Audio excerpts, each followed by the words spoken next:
sanfɛ celu Basketball Africa League tako naani na hukumu kɔnɔna na Conference du Nil n'a bɛ ka ti Caire Egypte jamana kan ni cɛbɔ naani b'a kɛnɛ kɔnɔna na Al Ali Sporting Club ka bɔ Libi jamana kan ani Al Ali Sporting Club ka bɔ Egypte ka fara City Oler ka bɔ Uganda ka fara Bangui Sporting Club ka n'olu bɔra Centrafrique. An bɛ wagati min na komi sisan avril kalo tile 24 Bangui Sporting Club olu ye sebaya sɔrɔ Al Ali Sporting Club ka bɔ Libi kuru 96 ani kuru 93.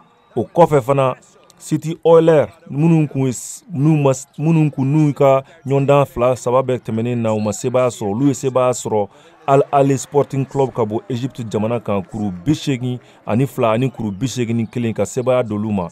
O kɔfɛ kokura ye tuguni Bangui Sporting Club ka bɔ Centrafrique ale ni City Oiler ɲɔgɔn sɔrɔ ka bɔ Uganda. Sebaya kɛra Bangui Sporting Club ta ye kuru 64 ani kuru 61. Bi an bɛna Al Ali Sporting Club ani Al Ali Sporting Club 2 ka bɔ Egypte ani Libi bɛna ɲɔgɔn sɔrɔ bi.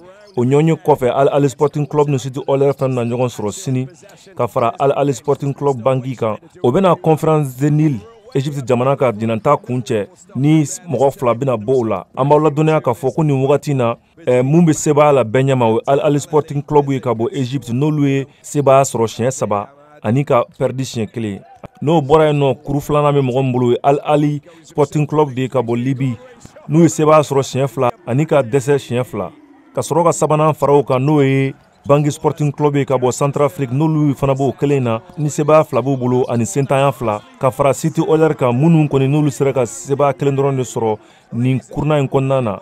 An b'aw ladɔnniya k'a fɔ ko ninnu cɛla ko mɔgɔ 2 de bɛna sebaya sɔrɔ mɔgɔ sabanan ta bɛna kɛ jateminɛw fɛ ni yɛlɛma donna sebaya sɔrɔ ni sentanya sɔrɔ la nin hukumu kɔnɔna na ka Basketball Africa League Conference du Nil kun cɛ mun ni Conference Sahara bɛna taa fara o kɔfɛ kan ka sɔrɔ k'a laban ni playoff ye Rwanda Kigali mara kɔnɔna na.